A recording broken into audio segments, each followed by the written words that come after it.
Hi,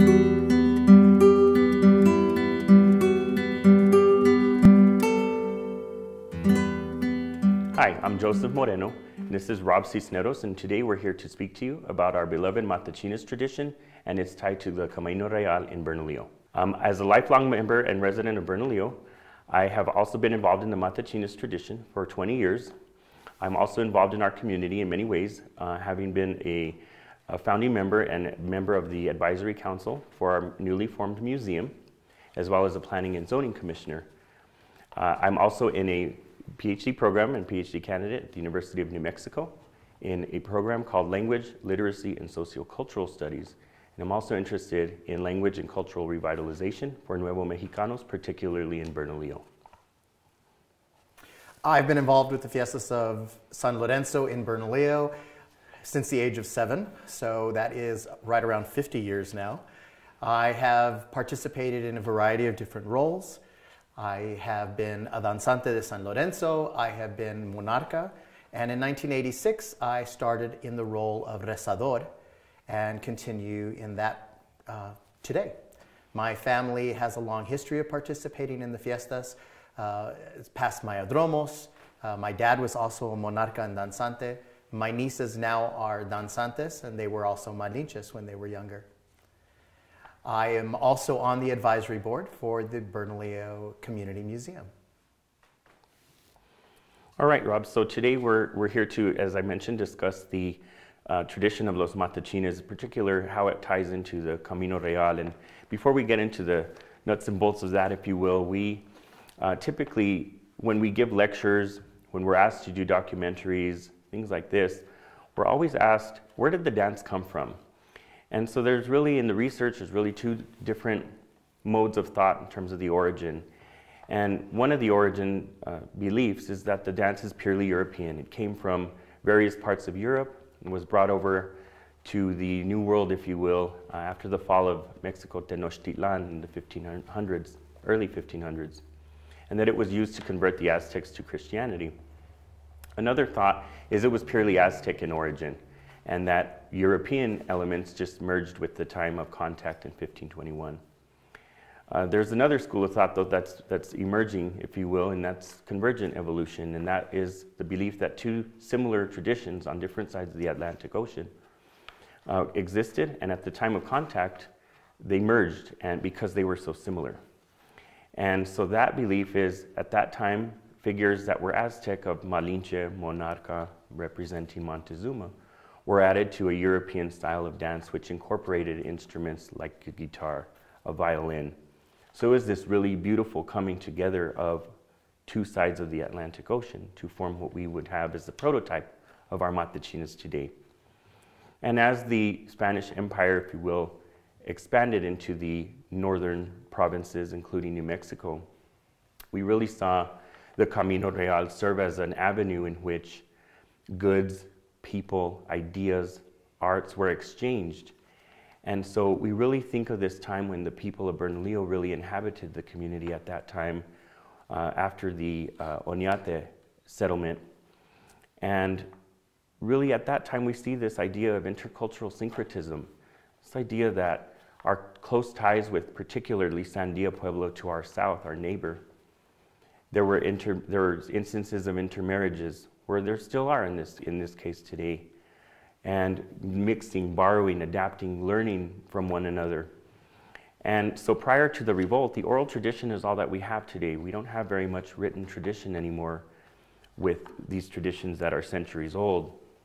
So today we really feel like there is this oral tradition that's very vibrant that tells us that because of those strong connections between Sandia and the people of Bernalillo, that prior to the Pueblo Revolt, which was on August 10th of 1680, prior to that revolt, the people of Bernalillo were tipped off about that impending revolt and left and fled before the revolt actually occurred. So by the time the revolt occurred on August 10th of 1680, there was hardly anybody, if anybody, remaining in the community.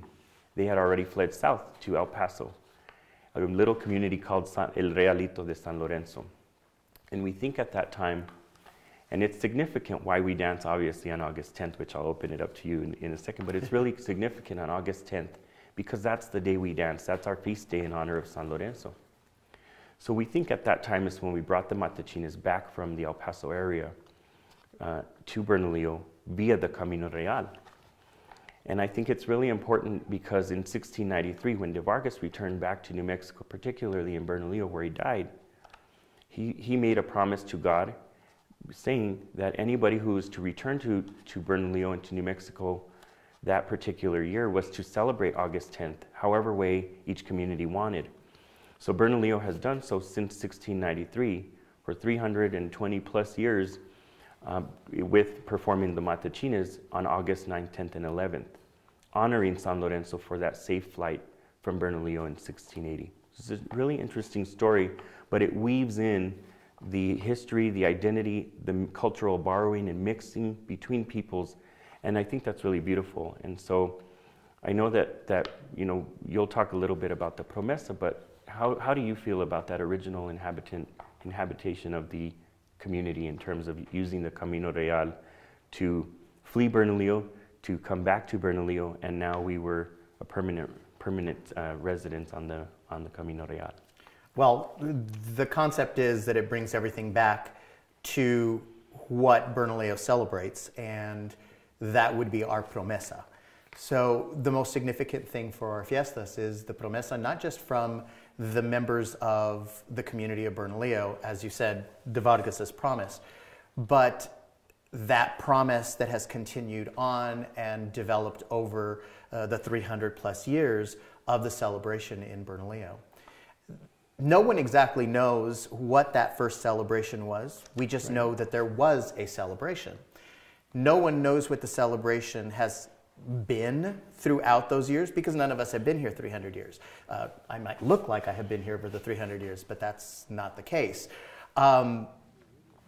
There's very little written other than a mass. The celebration of the Matachines, we aren't exactly sure if it was part of the first fiesta or adapted into it.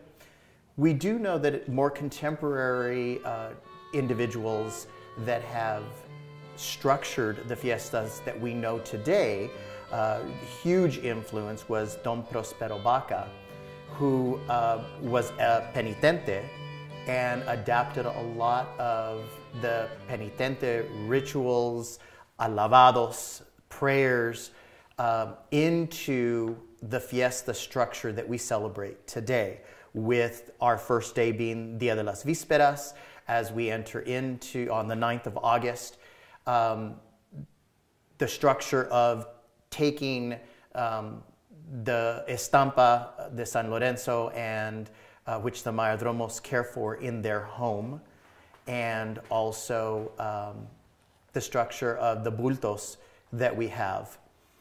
So this promesa that carries through has the structure of the 3 days, celebrating much of the Catholicism structure of the Vesper services in the evening, the day before the feast day of the saint.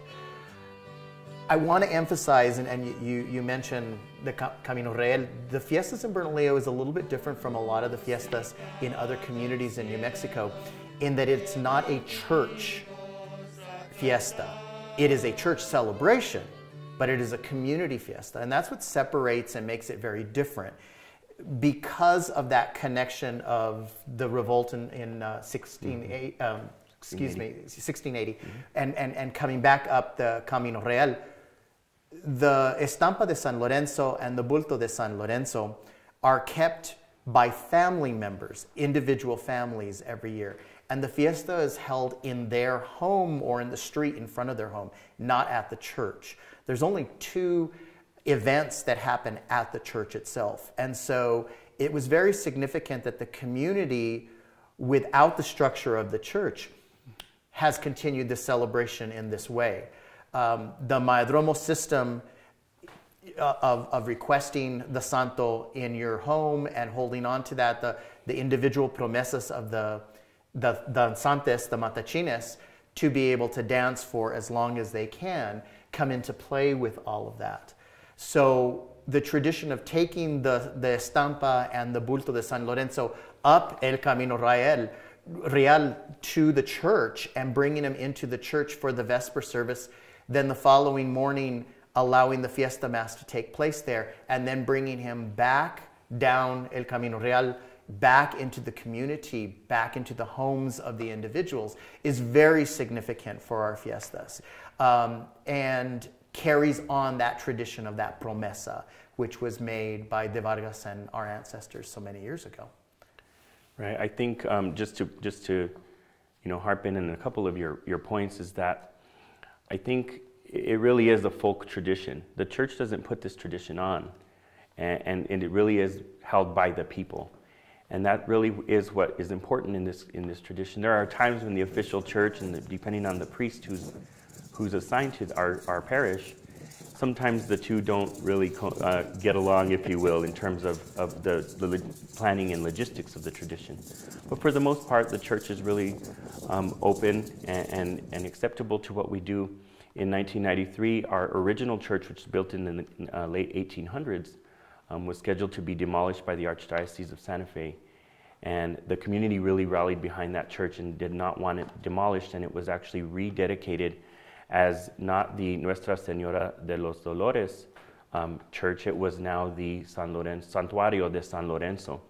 So it just shows the impact and the significance of this tradition in the community, where the community will really rally behind this particular tradition in Bernalillo. Well, and to impact that, the church itself, the Archdiocese of Santa Fe, when it created the church and even the school, was Our Lady of Sorrows, Nuestra Señora de los Dolores. But the community celebrates the Fiesta de San Lorenzo. Right. So not even the church was named San Lorenzo, right, or dedicated to San Lorenzo, right, originally in the community. Yeah, exactly. So I really think that, now just to point out about the promesas, it does connect us to the original promise that De Vargas made in 1693. But originally the dance was used to convert Aztecs and other Native American groups to Christianity. We don't do that now. We're not, at least I don't participate in the Matachines trying to convert anybody to my religion. And it is very much a folk Catholic tradition. And so what it is now is it's a very personal, and this is our next topic, but it's a very personal reason as to why we dance. We ask for the graces asked or received through the intercession of our patron Saint San Lorenzo. But it has changed and morphed to be something very personal now. It's not an instrument of conversion anymore. It's more so an adherence to the tradition that we have, and it's a portrayal of who we are in terms of our communal identity and how that connects to the religion and how it connects to our tradition, our language, and just it's that social glue that keeps Bernalillo together, and it sits right center on the Camino Real, which is a beautiful thing for us because again it served as that avenue, and it still does, to bring economic changes and differences that we see from outside the community. But that tradition is really strong. And one thing that we do mention is that in other communities, fiestas may be thought of as party, and there's a car show and there's bands playing. And that is part of our tradition in Bernalillo. But that takes the backseat to the religious portion that occurs on those 3 days. Mind you, we're practicing since June and July, every day in August. So it's a very large undertaking to have this fiesta occur. And so when it does, if we're passing by in procession, for example, and there are bands playing at the park, those bands and the music stops for us to pass by because of the high religious aspect of this tradition. And in other places you may see it, in other places you may not. But I think that's what makes our tradition unique, as you mentioned, is that there is that religious nature, and that's the front and center in terms of our 3-day fiesta in Bernalillo. And we're talking about the 3 days, the 9th, 10th, and 11th. I mentioned the first day. The 9th is the Dia de las Vísperas. We have the Vesper service, the Matachines dance in the afternoon every year. Day of the Fiesta, we start the day with our Fiesta Mass. We move into the a procession through town, Matachines dancing in the afternoon at 3 o'clock. It's specifically set and structured for the hottest time of the day because of the sacrifice, again, for that promesa. And also the tradition of San Lorenzo himself, his becoming a martyr through the act of being roasted to death. And so not that we are hoping that anyone sacrifices themselves during it, but there is the sacrifice of the dance, and that the masked, costumed dancer that is giving that image of every man rather than just their individual self. They have their individual promesa, but that masked image of the everyman, everyone loses their identity, they become a part of fiesta, and they give themselves to the community and to the Mayordomos. So it's very significant for our Matachines to be able to give themselves, because on the third day, Dia de la Entrega, following an all-night vigil and prayers with alabaos, and where our danzantes stand guard. It's the only night of the year that the santos, the images, are left outside for the community to visit throughout the evening, and make their own promesas, complete their own promises, petitions, and such. We start Dia de la Entrega by giving the despedida del santo, leaving the house of the Mayordomos where the santo has stayed the entire year. Then the images of the santo are taken to the new home where the fiesta the following year will be held. And they take care of the image of San Lorenzo, the main image, the estampa. Then the vultos, one is privately owned and goes back to that family the following month. And one is kept in the Santuario de San Lorenzo in Bernalillo, and that's given back to the Mayordomos of the Santuario. They are united the first part of July. I'll get back into that in just a second. As we move through the day of the entrega, the santos are received at the new home. Then we return to the original Mayordomos where the fiestas have been held, and there they are able to give the danzantes back to their families in the act of the entrega. And the tradition is to give the danzantes back to their family because they have served their promesa to the community and their time to the santo and to the Mayordomos for the year. But the year also takes on the monthly rosario. So the Mayordomos don't just house the estampa in there and we don't see them or the santo for an entire year. It is in their home, and every 10th of the month we have a Rosario de San Lorenzo, which again, if you notice, a lot of the prayer elements, even the vísperas, outside of the Mass are run by elders in the community, rezadores, our monarcas, our oficiales, our danzantes, and our Mayordomos who carry on these traditions. So it's very community heritage impacted. And you'll see that a lot of our danzantes not only are there because of the religious aspect, but because it is a family tradition and that heritage of generation after generation after generation. And that's what keeps it alive through today. So it's a year-long process, a year-long commitment for the Mayordomos and for the danzantes, which brings us to our third area, our third topic, which is how is that impacting and the fiestas impacting Bernalillo right now with not just everything that's going on this year, but how the traditions have changed throughout history. Right. And when you have a tradition as old as ours, 300 and some plus years, and we pride ourselves on that, we claim that we are the oldest Matachines tradition and we're the original. And we're the largest. Whether that's true or not, outside of Bernalillo, we're not sure.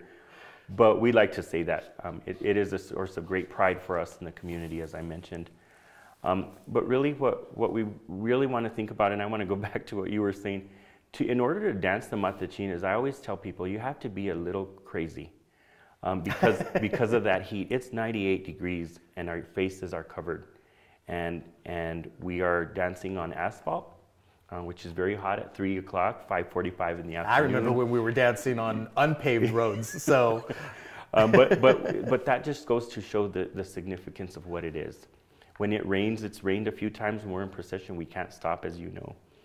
and it felt like I was getting tortured, if you will, because your mascada gets wet and it starts going into your mouth. But it really does show that connection with you're dancing for somebody else at this point, right? I don't make a promesa now and say, I'm dancing for myself. It's for somebody else. And we don't, the tradition is when you make a promise to dance, you say, I'm going to dance for an X amount of years, say 10 years, and then I'm going for graces asked or received. So it's pretty obvious sometimes we don't talk about those promesas because it's something between us and God through the intercession of our patron. But it's obvious sometimes when there are wars, some family members may go off to war and fight, and their family members will dance for their safe return for a certain amount of years. Or maybe somebody has beaten cancer in the family, and then a family member or that person will participate in the Matachines to give thanks to God and honoring San Lorenzo for those graces asked or received. So it is really significant, and it really is this idea, again, tying it back to the Camino Real.